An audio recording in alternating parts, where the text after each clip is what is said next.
Hey guys, it's Fred. This is going to be a rather short video, but it's just a reference to a memo, Tennessee Bureau of Investigations, and this memo was sent May the 18th, 1983. May the 18th, 1983. Case file 5-644. Any of you that recognizes case numbers, that's the case file number to Buford Pusser, Pauline Pusser case. Attention, Special Agent John Sloan. We didn't know who John Sloan was till just a while back, and of course that's one of the agents, along with Warren Jones, that worked on the ambush case, Buford Pusser and Pauline Pusser ambush case. And this memo is from Steve O. Watson, Special Agent in charge. Subject. Guys, look to the right here. See that big M there? Big W, whatever it is. Steve M. or Steve W. That's where he's initialed that he's authorized this memo. There's his initials down there, where Pauline Pusser, where he signed off on this. Is it too much for us to ask? See, it shows that the practice was for everybody to sign something.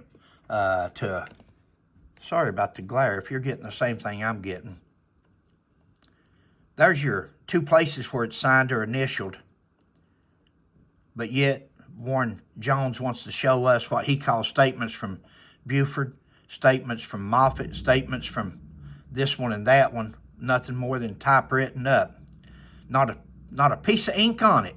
Initialed, signed, dated, letterhead, nothing. Look at the top right there. Look at that letterhead. Tennessee Bureau of Investigation. Don't you think if that was official statements of Buford Pusser, of Jim Moffett, don't you think that something like that would be up there? Of course it would. He's done nothing more than wrote some words on a paper. That's why he didn't want to use the official letterhead. Afraid if he ever got caught, he'd get in trouble.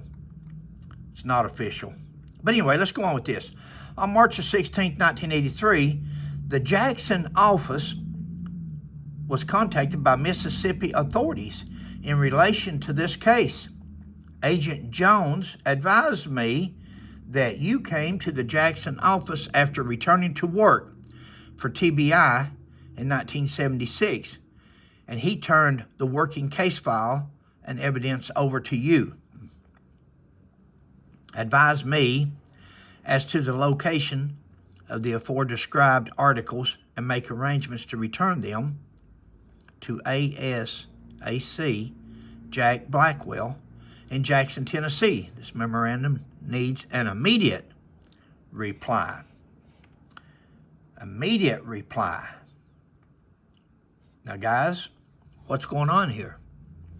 Because Agent Jones advised him that Agent Sloan had come to the office after returning to work. Now, returning to work in 1976, what did he do? Quit?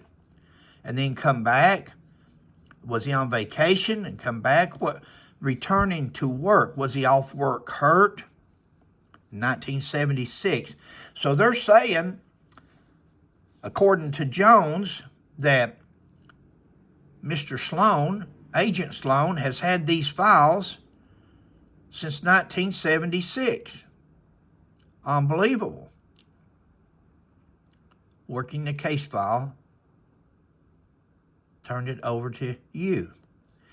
Now, there's two questions here. What would he be doing with this case file since 1976? And this is 1983 when they're serving this memo.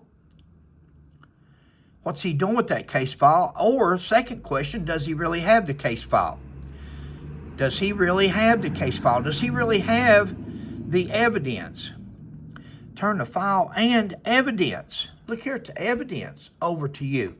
Why would they be doing with the evidence? The evidence should be locked away in an evidence locker, evidence room for safekeeping. You don't keep evidence with a file.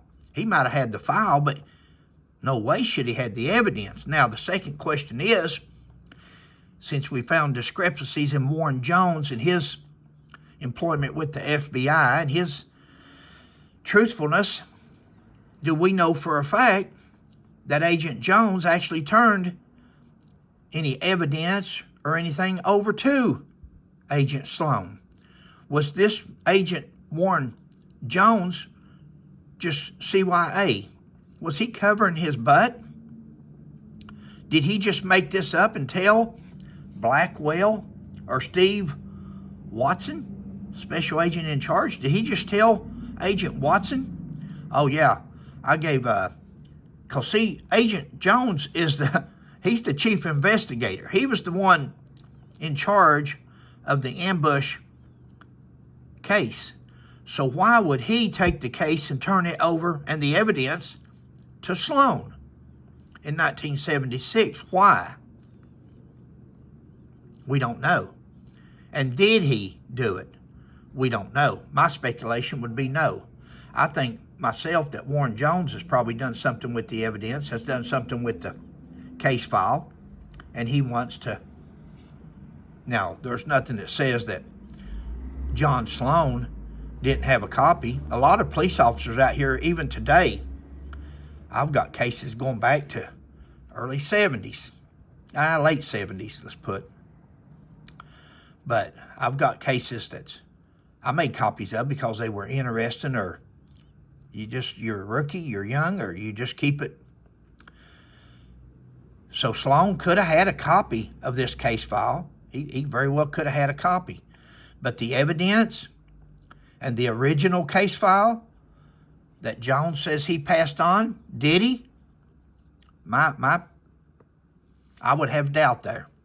From what I have seen about Warren Jones and his reputation for truthfulness, I have a hard time believing that. In my opinion, I'm using my opinion, of course, and this man was a public official. This man was he was out there in the public. He wanted to be known. He burnt this case up. This is how he became known. This was his 15 minutes of fame and glory. And he tried his best through rumors to the newspaper and different people that Buford had killed his wife. So I don't know if we can believe that Agent Jones advised me that you came to the Jackson office after returning to work for the TBI in 1976, and he turned the working case file and the evidence over to you. I'd like to know what Mr. Sloan's reply was, Agent Sloan. If he said, well, that's bull crap, I ain't never had that file. Or if he said, well, I've got a copy of the file, but I don't have the original. Warren had that. Maybe somewhere in this case file the TBI's put out. The TBI really hurt themselves. They, we talk about exculpatory evidence and all. They would have been better off if they just laid low and let the Buford Pusser case go on. Just go on off in history. It's over with. But the TBI, if things like this doesn't show how, and they're no different today. It don't look like from 1967 to 1976 to 1983 to 2025 that they have improved very much. You couldn't give me a job with the TBI. It would be an embarrassment to have a title until we have a whistleblower there that steps forward, and when he does, they should make him the commissioner, the director of the TBI. Ever who steps forward and explains to the general public, the United States, how this came about and what this was about, TBI has lost all trustworthiness. Now, a good whistleblower can come out there and tell what the motive was behind opening the Buford Pusser case and slandering him, and because this is embarrassing to the TBI. They've lost this file since 1976. They've lost the evidence. They've lost, and we're to believe that they solved this murder case. Well, they convicted. They didn't solve it. They convicted Buford Pusser.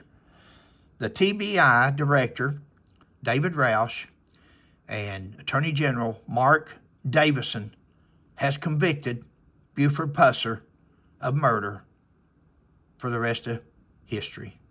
He's dead. He's in his grave. Been there for 51 years, but they convicted him. Guys, they're just going to be short videos. I'm just going to go over some of these papers that people send me, give my 2 cents of it. Got a disclaimer at the back. Understand these are my opinions. I'm speculating. I'm